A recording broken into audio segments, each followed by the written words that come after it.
Nucleation is the first step in the formation of either a new thermodynamic phase or a new structure via self-assembly or self-organization. Nucleation is typically defined to be the process that determines how long an observer has to wait before the new phase or self-organized structure appears. Nucleation is often found to be very sensitive to impurities in the system. Because of this, it is often important to distinguish between heterogeneous nucleation and homogeneous nucleation. Heterogeneous nucleation occurs at nucleation sites on surfaces in the system. Homogeneous nucleation occurs away from a surface. Characteristics of nucleation. Nucleation is usually a stochastic process, so even in two identical systems nucleation will occur at different times. This behavior is similar to radioactive decay. A common mechanism is illustrated in the animation to the right.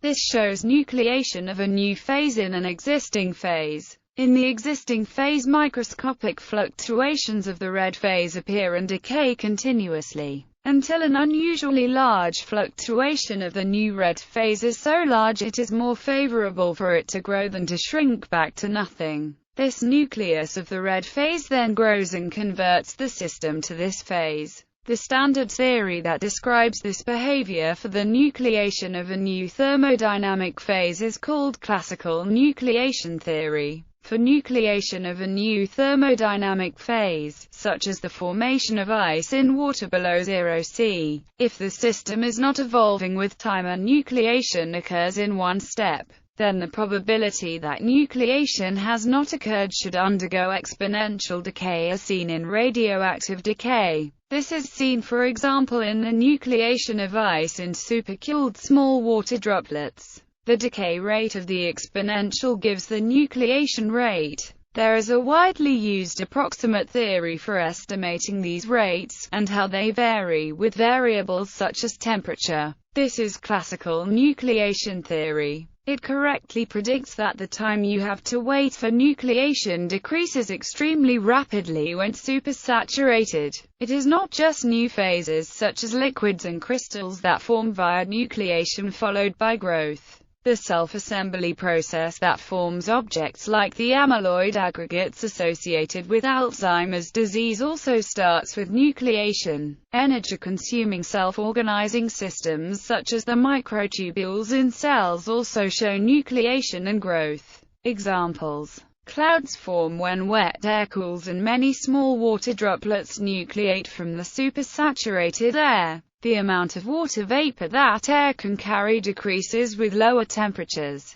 The excess vapor begins to nucleate and form small water droplets which form a cloud. Nucleation of the droplets of liquid water is heterogeneous, occurring on particles referred to as cloud condensation nuclei. Cloud seeding is the process of adding artificial condensation nuclei to quicken the formation of clouds. Nucleation is the first step in crystallization, so it determines if a crystal can form. Frequently crystals do not form even when they are thermodynamically the favored state. For example, small droplets of very pure water can remain liquid down to below -30 degrees Celsius, although ice is the stable state below 0 degrees Celsius. Bubbles of carbon dioxide nucleate shortly after the pressure is released from a container of carbonated liquid. Nucleation often occurs more easily at a pre-existing interface, as happens on boiling chips and string used to make rock candy. Nucleation in boiling can occur in the bulk liquid if the pressure is reduced so that the liquid becomes superheated with respect to the pressure-dependent boiling point. More often, nucleation occurs on the heating surface, at nucleation sites. Typically, nucleation sites are tiny crevices where free gas-liquid surface is maintained or spots on the heating surface with lower wetting properties. Substantial superheating of a liquid can be achieved after the liquid is degassed and if the heating surfaces are clean, smooth and made of materials well wetted by the liquid. Some champagne stirrers operate by providing many nucleation sites via high surface area and sharp corners. speeding the release of bubbles and removing carbonation from the wine. Microtubule nucleation is the nucleation of microtubules, large rod-like structures found in eukaryote cells. This nucleation is not of a thermodynamic phase. Unlike other aspects of microtubule dynamics, it is an energy-consuming process. Heterogeneous nucleation. Heterogeneous nucleation, nucleation with the nucleus at a surface, is much more common than homogeneous nucleation. Heterogeneous nucleation is typically understood to be much faster than homogeneous nucleation using classical nucleation theory. This predicts that the nucleation slows exponentially with the height of a free energy barrier delta G**. This barrier comes from the free energy penalty of forming the surface of the growing nucleus. For homogeneous nucleation, the nucleus is approximated by a sphere, but as we can see in the schematic of macroscopic droplets to the right, droplets on surfaces are not complete spheres, and so the area of the interface between the droplet and the surrounding fluid is less than a sphere's. This reduction in surface area of the nucleus reduces the height of the barrier to nucleation and so speeds nucleation up exponentially. Nucleation can also start at the surface of a liquid. For example, computer simulations of gold nanoparticles show that the crystal phase nucleates at the liquid gold surface. Computer simulation studies of simple models. Classical nucleation theory makes a number of assumptions. For example, it treats a microscopic nucleus as if it is a macroscopic droplet with a well-defined surface whose free energy is estimated using an equilibrium property, the interfacial tension sigma. For a nucleus that may be only of order 10 molecules across, it is not always clear that we can treat something so small as a volume plus a surface. Also, nucleation is an inherently out of thermodynamic equilibrium phenomenon, so it is not always obvious that its rate can be estimated using equilibrium properties. However, modern computers are powerful enough to calculate essentially exact nucleation rates for simple models. These have been compared with the classical theory, for example for the case of nucleation of the crystal phase in the model of hard spheres. This is a model of perfectly hard spheres in thermal motion, and is a simple model of some colloids. For the crystallization of hard spheres, the classical theory is a very reasonable approximate theory. So for the simple models we can study classical nucleation theory works quite well. But we do not know if it works equally well for, say, complex molecules crystallizing out of solution. The spinodal region phase transition processes can also be explained in terms of spinodal decomposition, where phase separation is delayed until the system enters the unstable region, where a small perturbation in composition leads to a decrease in energy, and thus spontaneous growth of the perturbation. This region of a phase diagram is known as the spinodal region, and the phase separation process is known as spinodal decomposition, and may be governed by the Cahn-Hilliard equation. Experiments on the nucleation of crystals.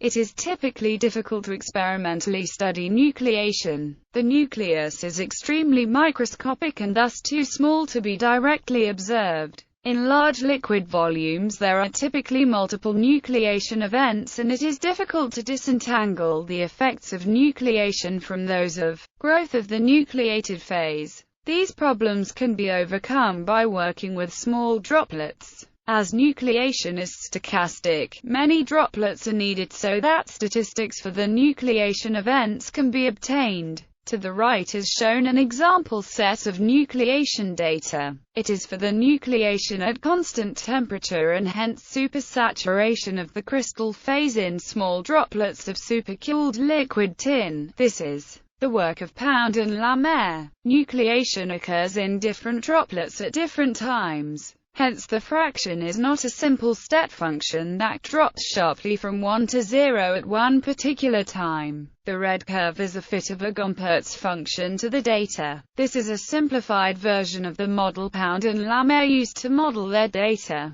The model assumes that nucleation occurs due to impurity particles in the liquid tin droplets. and it makes the simplifying assumption that all impurity particles produce nucleation at the same rate. It also assumes that these particles are Poisson distributed among the liquid tin droplets. The fit values are that the nucleation rate due to a single impurity particle is 0.02 per second, and the average number of impurity particles per droplet is 1.2. Note that about 30% of the tin droplets never freeze. The data plateaus at a fraction of about 0.3. Within the model, this is assumed to be because, by chance, these droplets do not have even one impurity particle, and so there is no heterogeneous nucleation. Homogeneous nucleation is assumed to be negligible on the time scale of this experiment. The remaining droplets freeze in a stochastic way, at rates 0.02 per second if they have one impurity particle, 0.04 per second if they have two, and so on.